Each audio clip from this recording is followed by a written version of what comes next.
Admiral, why are you keeping that Admiral, much, there is a very force interesting. There is a very interesting book. Since you are talking about Kashmir, there's an interesting book by Major General Akbar Khan.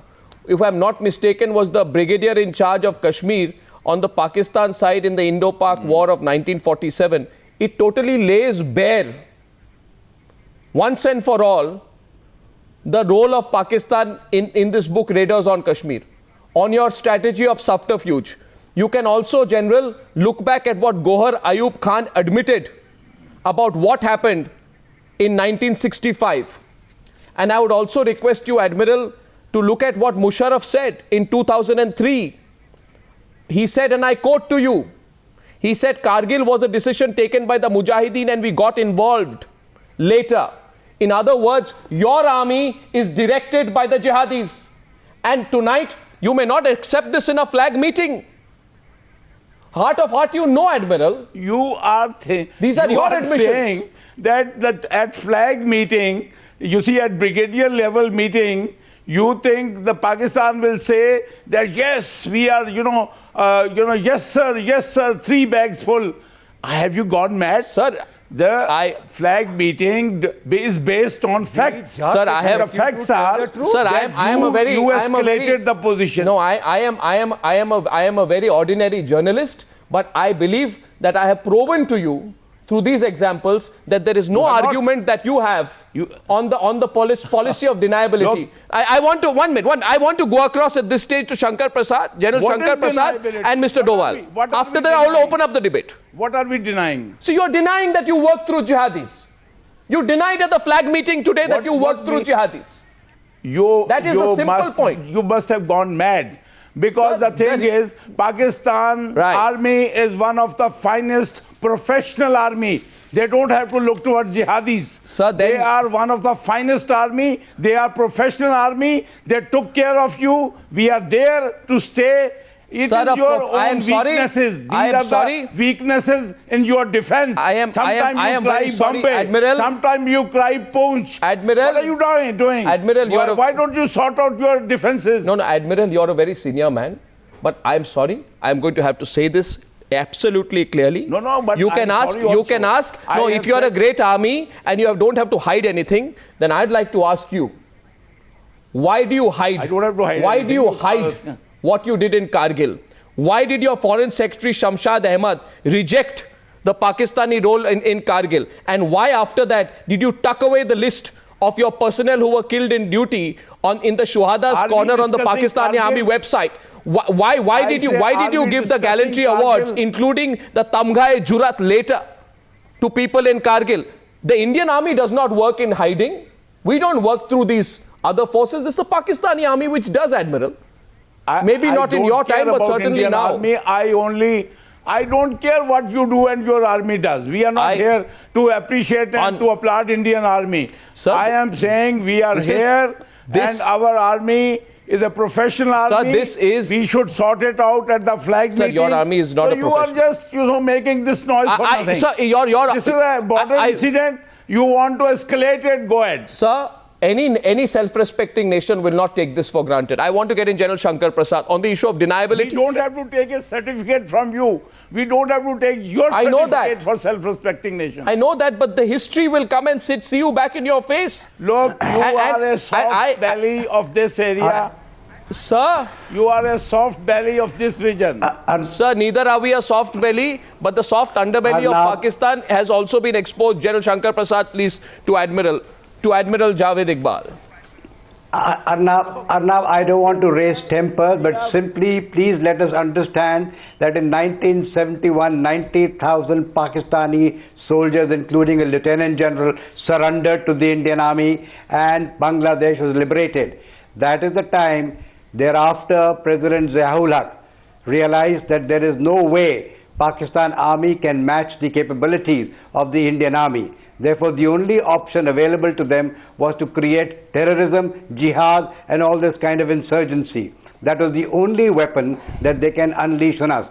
As a consequence to that policy of General Ziaul Haq, the terrorism has been inflicted into Kashmir. They attempted to do it in Punjab. They didn't succeed. All this time, the only activity they're indulging in is to propagate terrorism into India, particularly into the state of Kashmir. If you recall, at some point in time, General Musharraf even said... One minute. General Shankar Prasad, I think the Admiral is making a small intervention. Admiral, I'll allow you 10 seconds because what's General Shankar Prasad, what is the point you're making, Admiral Javed Iqbal? And then we'll allow General Shankar Prasad to complete his comment. That what is happening, if Kashmir was all that fine before Ziaul Haq, then Nehru wouldn't have gone to United Nations. You see, and it wouldn't happen, on the agenda of United Nations. If you are all that fine, if only Ziaul Haq was the creator of this trouble, then this point wouldn't happen. Sir, I'm sorry. Sir, I'm sorry, but I did not want to lock horns with you once again in the middle of the debate. I will prove to you for a second time on Newshour tonight. Can I complete? No, I will prove to the Admiral, 1 second, that you are wrong. Because Admiral, please, after this show, call up Gohar Ayub Khan. You want me to say anything and you keep saying it. Sir, let me tell you. Gohar Ayub, Inder Malhotra's comments based upon a book by President Ayub Khan, Information Secretary, confidant, biographer and alter ego, a man called Altaf Gohar says, and I will read one sentence to counter your argument. Bhutto, his trusted Foreign Secretary Aziz Ahmad and other cohorts persuaded Ayub Khan that if Pakistan were to wrest Kashmir from India by force, 1965 was its last chance. This is what had been recorded. And after that, Gohar said Ayub Khan was misled by doctored reports of Kashmiri leaders from across the border that painted a rosy picture that the entire population of the valley was ready to fight Indian forces. There was nothing more untrue than this. Sir, you have suffered once before because you tried to speak for the Kashmiri people. I am quoting 1965. Don't repeat 1965 in 2013. This is what you learnt in 1965.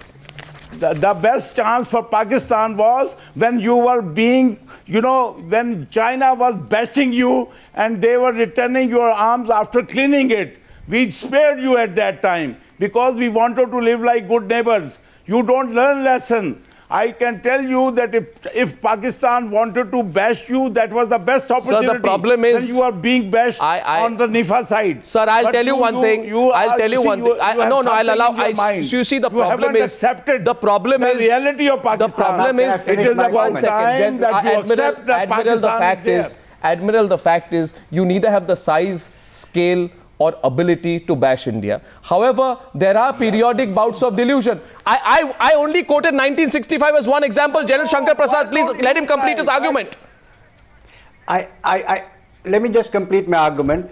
In modern times, there is no army which is capulated the way Pakistan army did in East Pakistan, now Bangladesh. 90,000 prisoners, nobody in modern times can even think about. So if you think that's a great army who surrendered to a weak army, so be it. Now I was coming to make another point.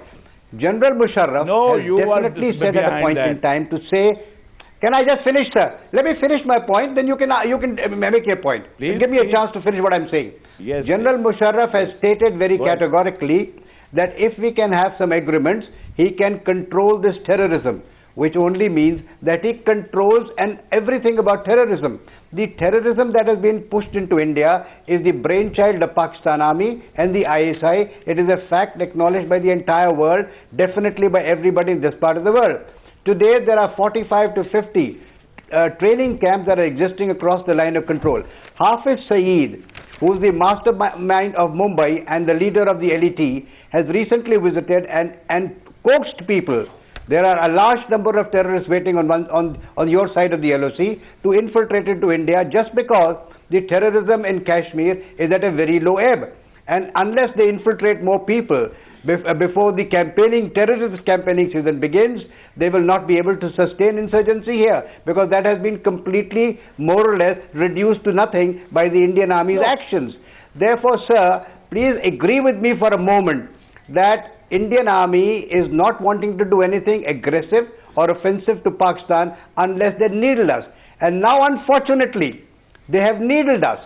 Therefore, what our brigadier said in the flag meeting today is most relevant. He summed up the flag meeting by saying, well, then you wait for the consequences. We will do what we consider appropriate at the appropriate time. So therefore, sir, let us not live in this world where we are talking about a superior army and an inferior army and this, that and the other.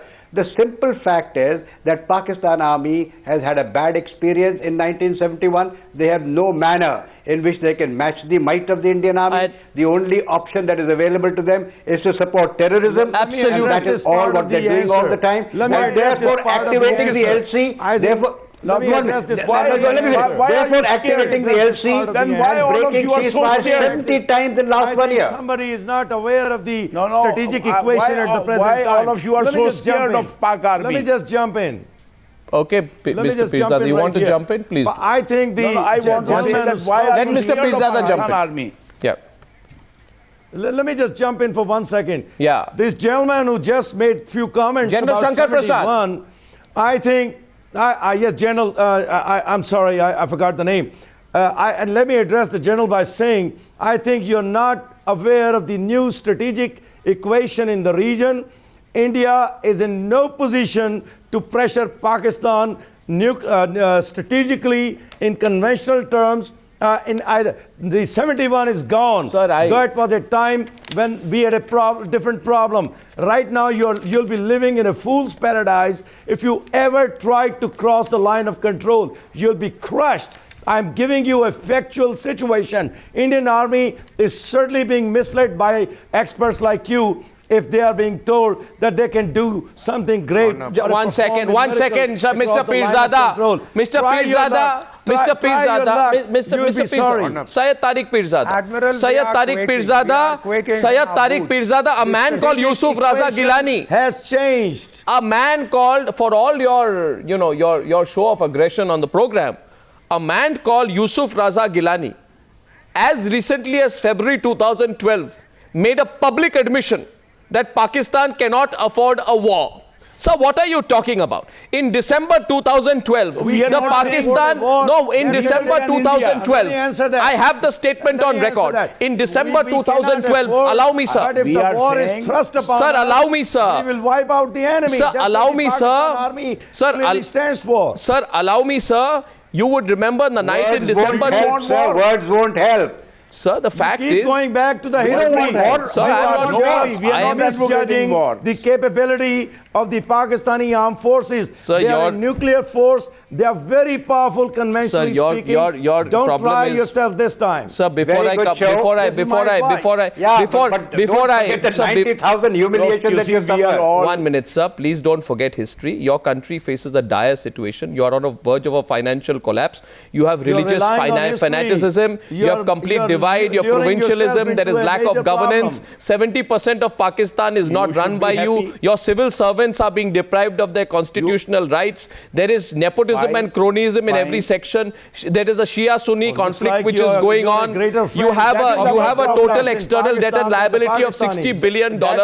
And you are talking about taking on India. I really think a healthy dose of realism. I am not talking about taking... Are you talking of taking on Pakistan? I'm just telling, don't try your luck this time. Sir, that braggadocio is all right on television, but I'd like to get in Ajit Doval. Arnab, I'd like to No, one second. Ajit Doval has outspoken. Ajit Doval, you see, 1 minute. Will not garland you if you like that. Sure, Ajit Doval is a former Intelligence Bureau chief. He's heard the debate so far, and he would like to respond, I think, to all the panelists from Pakistan at this stage. I don't have to recap what they have said. You've heard the substantive argument. Should we leave it only at rhetoric or take it one step further at least this time? Mr. Doval. Well, I think, let me briefly comment about the debate that was going on. In modern day, the warfare is not about the capabilities and intentions of your army. It is the sum total of your comprehensive national power, which has got all the ingredients of your military force, your technological advancement, your economic base, your civil society, your internal security situations, and many things that go. We know that today Pakistan is in no position either to take on, leave aside India, it cannot take on any serious military commitment. The nation does not have that capability, and we sympathize with them for that. Now, coming to the contemporary situation. The problem is not about that on the LOC. There are exchanges and there are casualties. It shouldn't happen, but it happens. It's a fact of the time. The problem is, I have got two problems about it. One is what was done to the Indian soldiers, and secondly, what was done was not a local commander's decision. It was done after due diligence.